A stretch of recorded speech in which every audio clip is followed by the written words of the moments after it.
What's going on, guys? As always, this is Rich of Review Tech USA. I know I hit 3,000 subscribers. I think it's amazing. I'm going to make an official 3,000 subscriber video this Sunday. I really want to sit down and think about it. I'm going to give back to the community. I'm not going to do a Q&A, at least for me anyway. I just, who the hell am I to make a Q&A? I'm not a celebrity, so I just don't see it fit for me to have a Q&A. I'd rather give back to the community and do for other people what people like Strictly Sega, 3 Kilobytes, Steve Benway, and other people have done for me. If it wasn't for guys like that, I still would have probably 600 subs. So I'm gonna put a list together of people who I want to shout out. I'm gonna have probably like 10 people, maybe even more. They're gonna be small channels, like as small as like 50 subs, all the way up to people who may have thousands. It's gonna have nothing to do with sub count or production value. It's going to be people that I feel are an asset to the community, no matter how small or how big they are. And there's going to be some people that you wouldn't even think that I'm going to shout out, but I'm going to shout them out because they deserve to have more subs. They do. And I'm looking forward to it, because if people didn't help me, I probably would still have 200 subs. It was because people really, pushed me and helped me, is that the reason where I am. And honestly, I know a lot of people say this, but I mean it. It's not a cliche thing with me. Every single one of you have helped my channel grow.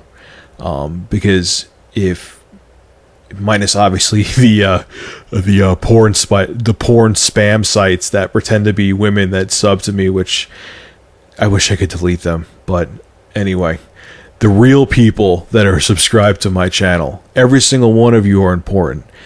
Because it takes one sub, and that sub, other people that are sub to that guy see he subbed to me, and it's a chain effect. All of you have helped, and it's fantastic, and it's amazing. I never thought that 3,000 people, give or take, would enjoy what I do. It's amazing, and I know that's nothing compared to other YouTubers, but to me, it's crazy. Never thought in a million years I'd have 3,000 plus people watching what I do. But I'll make a full video about, I'll make a full 3,000 sub special this Sunday, and it'll be very cool. I'm going to shout out some people that, and I hope it helps them. I hope it helps them like when people shouted me out. So I'm looking forward to doing that. It's going to be a lot of fun, and expect that probably, actually more like definitely, this Sunday. Okay, just got home from work. This is the real reason why I wanted to make this video. I just wanted to say something about 3,000 subs first. Goodbye ATI.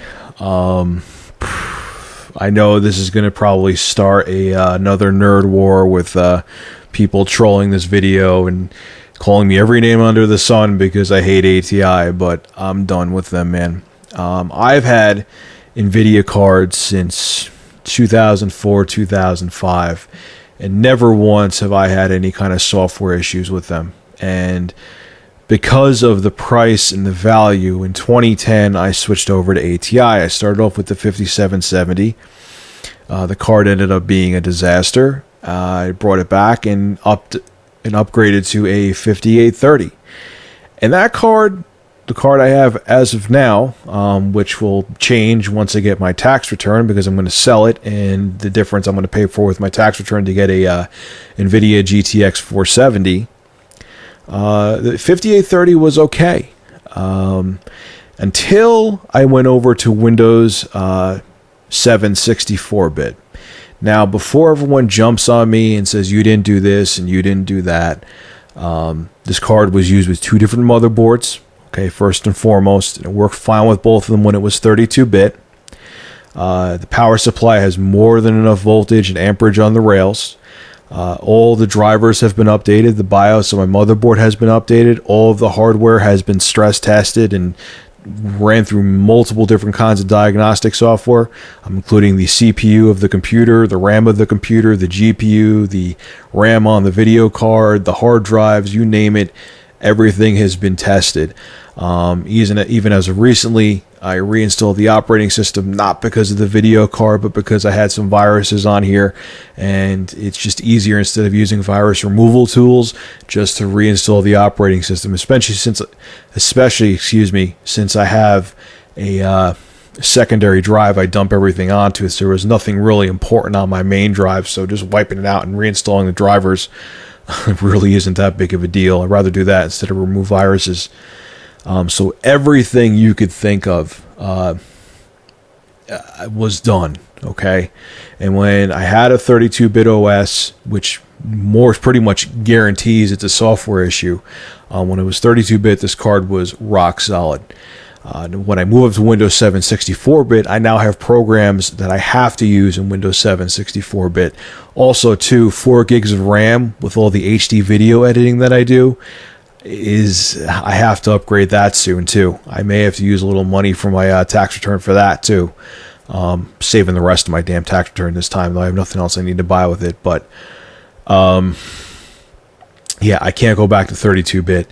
And it's funny, what proves even more so that it's ATI's drivers is I've been very patient and been dealing with the lockups, is that every single update to the drivers, when you go to ATI's page and you check, the past 3 ones they've had have made the symptoms, the issues with my video card change.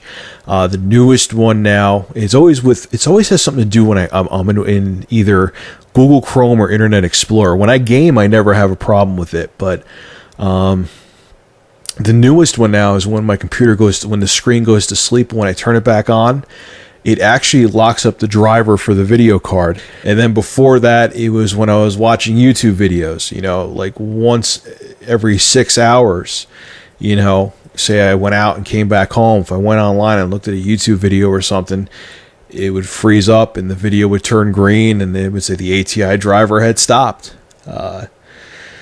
So I don't know. It's obviously a software thing. Like I said to you, I tested the GPU and the RAM in the car, and I tested everything else and updated all the drivers and the BIOS. And I pretty much I'm 100% positive it comes down to their drivers. ATI, you got to do something with your software, man. Your cards are only as good as the software that supports them. Drivers, if you don't have a driver for your hardware, it doesn't work. And I can't sit around and have every 2 hours with this machine. It freezes up, and sometimes it's even worse. Like when I was editing the Dead Space review, like 3 or 4 times, it froze. And I don't get it. Like I said, 32-bit was a dream. Had 2 different gigabyte motherboards. Card was rock solid.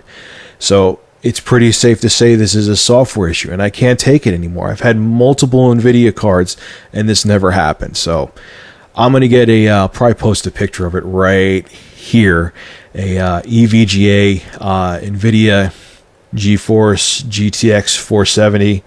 Maybe I'm saying that backwards because I'm not looking at the picture of it right now. And I'm hoping that I don't have to get another video card. I'm so tired of this. I don't really game that much on my computer.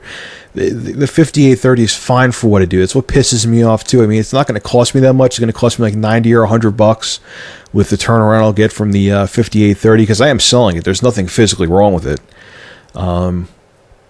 It just pisses me off though. I don't need to upgrade anything. I mean, it's not going to be a huge upgrade anyway. I mean, it'll be a substantial one. Going to the 470 from the 5830, but it's not, gonna, knock my socks off. So anyway, wow, 9 minutes and 30 seconds. I could talk when I'm tired. Holy shit. Anyway, guys, I'll have a video up Sunday, shouting out some people for my 3,000 sub special. And thank you so damn much for supporting this channel and supporting me on Blistered Thumbs. Have a great weekend. I'll talk to you guys soon.